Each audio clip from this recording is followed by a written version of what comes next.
ایک بہت ہی پیارے ثناخوان عالمی شہرت یافتہ اللہ سرور حسین نقشبندی صاحب نے بہت خوبصورت کلام لکھا، اس کے چند اشعار میں قبلہ استاد جی کی بارگاہ میں پیش کرنے کی سعادت حاصل کرتا ہوں۔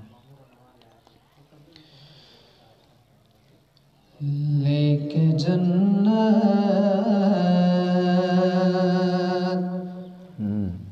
میں فرشتے تمہیں جائیں خالد، لے کے جنت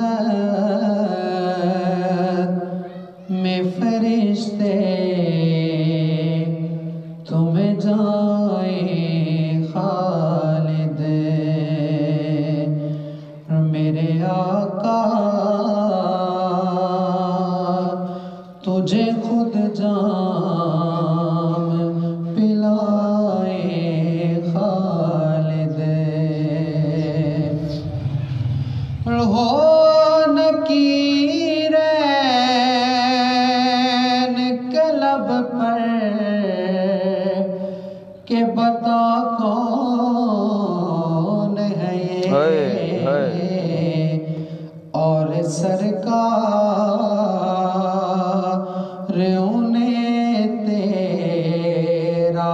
بتائیں خالد، اور سرکار انہیں تیرا بتائیں خالد،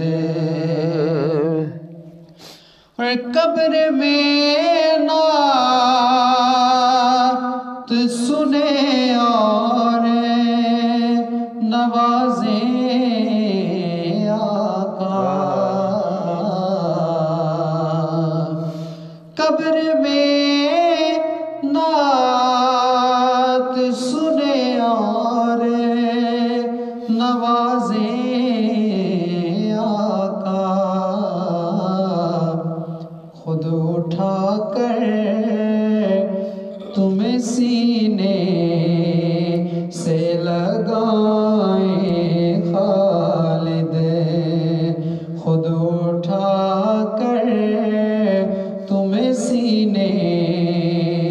سے لگائیں خالد، اور ایسی توقیر ملے تجھے کو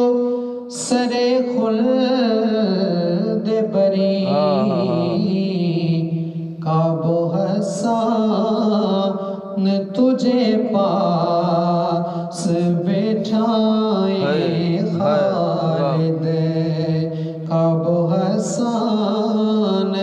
تجھے پاس بٹھائیں خالد، اور تیرے بابا تیرے ماتھے پہ تجھے بوسہ دیں، باب جنت پہ وہ جب لینے تجھے آئیں خالد، اور تو نے دل اہل محبت کے وہ گرمائے ہیں، عمر بھر تیرے لیے ہوں گی دعائیں خالد، عمر بھر تیرے لیے ہوں گی دعائیں خالد، اور اس وقت ہر عاشق کے دل کی یہ صدا ہے کہ اپنا غم دے کہ ہمیں یہ تو بتا کر جاتے، اب تسلی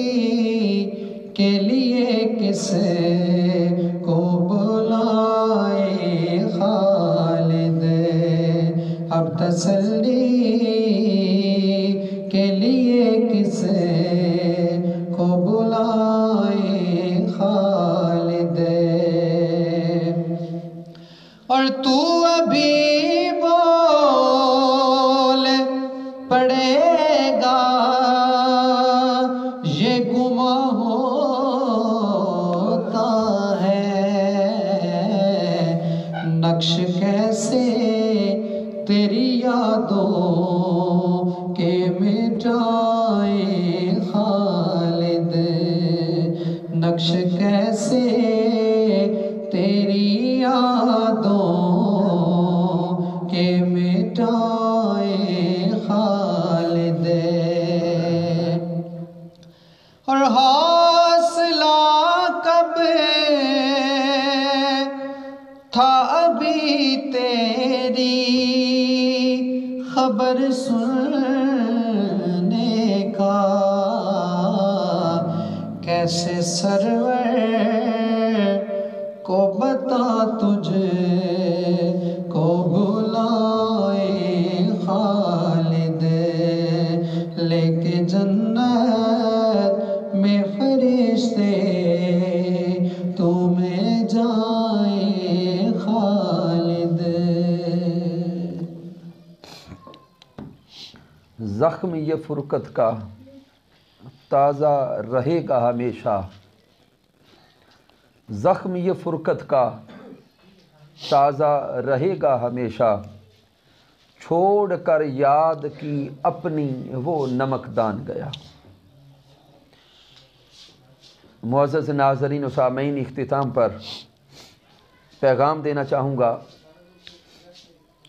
نعت کی دنیا سے تعلق رکھنے والے احباب کو، اور وہ ہمارے نوجوان جو نعت کی دنیا کی طرف آگے بڑھتے چلے جا رہے ہیں اور آہستہ آہستہ وہ نعت کے فن کی طرف آ رہے ہیں، کہ کئی لوگ سوچتے ہوں گے کہ محترم خالد حسنین خالد کو یہ بلندیاں کیسے ملیں، یہ محبتیں کیسے ملیں۔ تو سامعین یہ جان لیں کہ وہ نعت خوان ایسے تھے کہ جنہوں نے نعت کے شعبہ سے اور فن سے جڑ کر ساتھ دنیا کے لالچ کو نہیں رکھا، دنیا کا طمع ان کی نظروں میں نہیں تھا۔ وہ نعت پڑھنے جاتے تو ڈیمانڈ، مال، پیسہ ان کی توجہات نہیں تھیں، ان کی توجہات میں پیارے محبوب علیہ السلام کی رضا تھی، پیارے محبوب کا عشق تھا اور محبوب سے محبت تھی۔ یہ اسی محبت کا صلہ ہے کہ جو محبوب علیہ السلام نے ان کی آنکھیں بند ہوئیں تو پوری دنیا کو دکھا دیا۔ یہ تو صلہ اس دنیا میں دکھایا گیا، قبر میں انہیں صلہ کیا ملا ہوگا اور یوم قیامت صلہ کیا ملے گا، وہ تاجدار کائنات صلی اللہ علیہ وآلہ وسلم جانے، تاجدار کائنات صلی اللہ علیہ وآلہ وسلم کا خالق اور مالک جانے، رب کائنات جانے۔ لیکن ان کا جانا بھی بہت بڑی موٹیویشن ہے، ان کا دنیا میں رہنا بھی بہت بڑی موٹیویشن تھا۔ میں عرض کروں گا اپنے نئے شناخوانوں سے کہ نعت کی طرف آؤ، نعت کو پیشہ بنا کر نہیں بلکہ نعت کو خدمت سمجھ کر، محبوب علیہ السلام کی محبت میں ڈوب کر پڑھو، عشق میں ڈوب کر پڑھو، اور یوں پڑھتے چلے جاؤ کہ آپ کی آنکھیں بھی برسیں اور سننے والے کی آنکھیں بھی چھما چھم برسیں، تاجدار کائنات کا چہرہ پھر آنکھوں کے سامنے ہو، اور کوئی کہنے والا یہی کہتا دکھائی دے کہ اس صورت نو میں جان آکھاں، جان آکھاں کہ جانے جہان آکھاں، سچ آکھاں تے رب دی میں شان آکھاں، جس شان تو شانہ سب بنیاں